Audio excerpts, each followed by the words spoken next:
All these people out there are talking about how President Trump should have acted sooner. And when you look back at the videos, he was acting way faster than they were.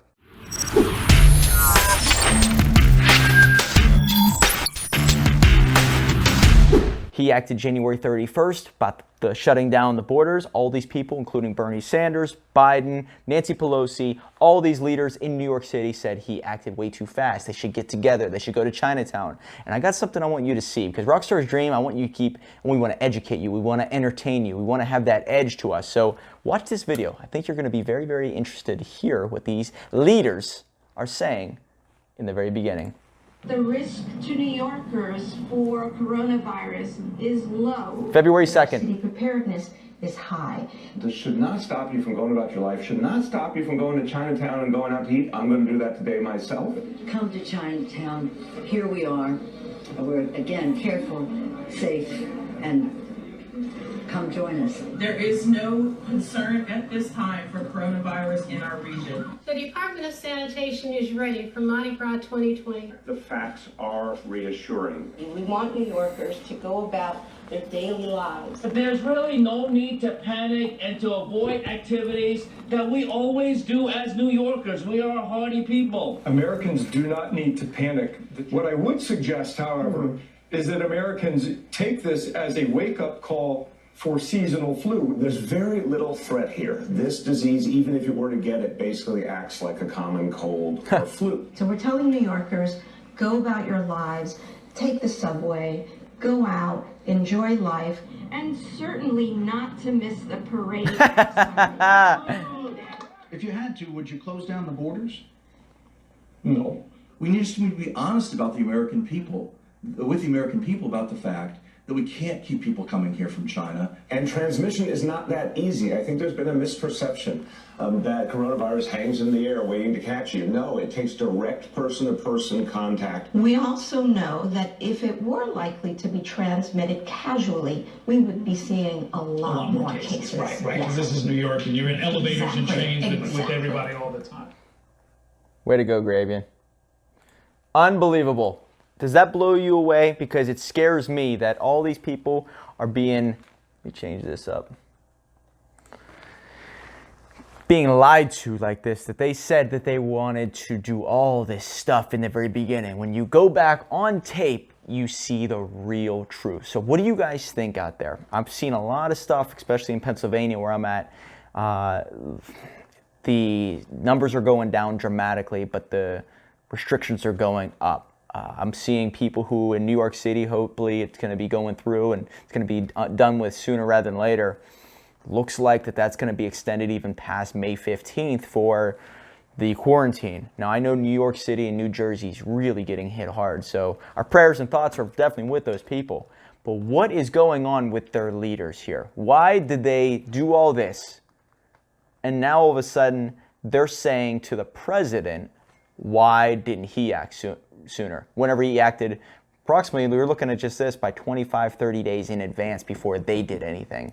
Explain this to me, because I'm trying to just piece this all together like everyone else, and we don't see exactly everything because we're just citizens.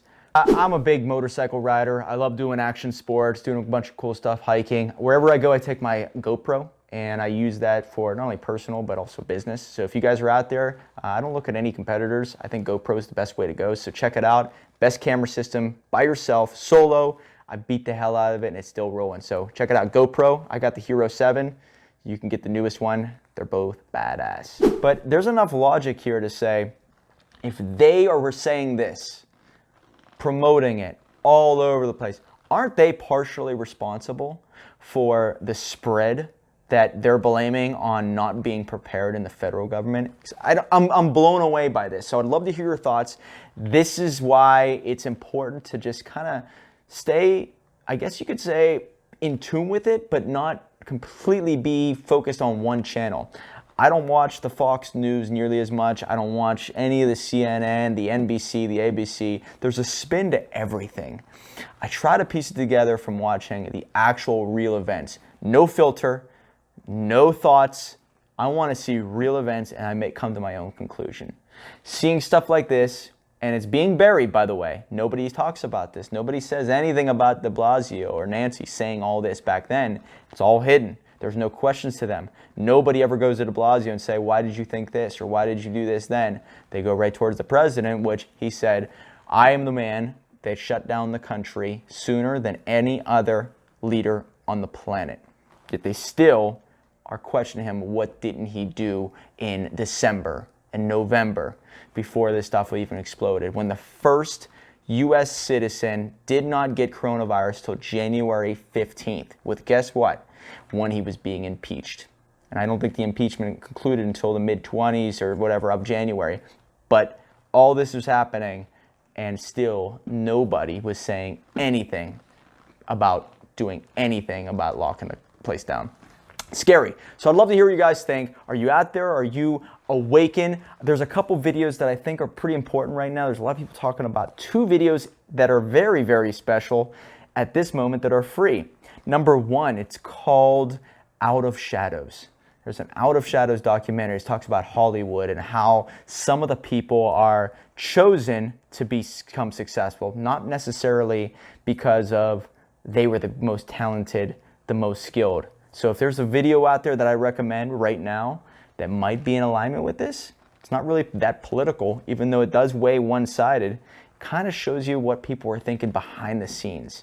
And it's written by a guy named, I forget his name, but he was a stuntman in Hollywood. And he started to ask a lot of questions, and a lot of things came to light, and he puts it in this documentary. So check it out, Out of Shadows. Another documentary that we recommend is called Fall of Cabal. Fall of Cabal. It's 10 different episodes. I've seen a couple of them. We're going to watch the rest and give a full-on documentary review. Rockstars Dream is obviously a magazine that keeps you educated, entertained, and it's for those who want it all. So it's really about, giving you a glimpse of our personality, and I think those out there will fall in love with who we are and what we're able to offer. Our next magazine is coming out in May. It's going to feature 100 of the top dream girls.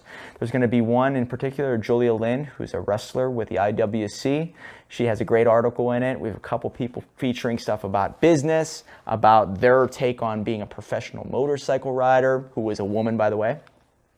Great, great content coming out, and I think there's going to be a lot of reviews on the documentaries and movies that I just recommended. So stay tuned for more. I want to hear your thoughts. What's going on? Are there any videos that you recommend we watch and we talk about on Rockstars Dream podcast? Because it's all about keeping you entertained. And for those out there who want to keep living the dream, stay tuned.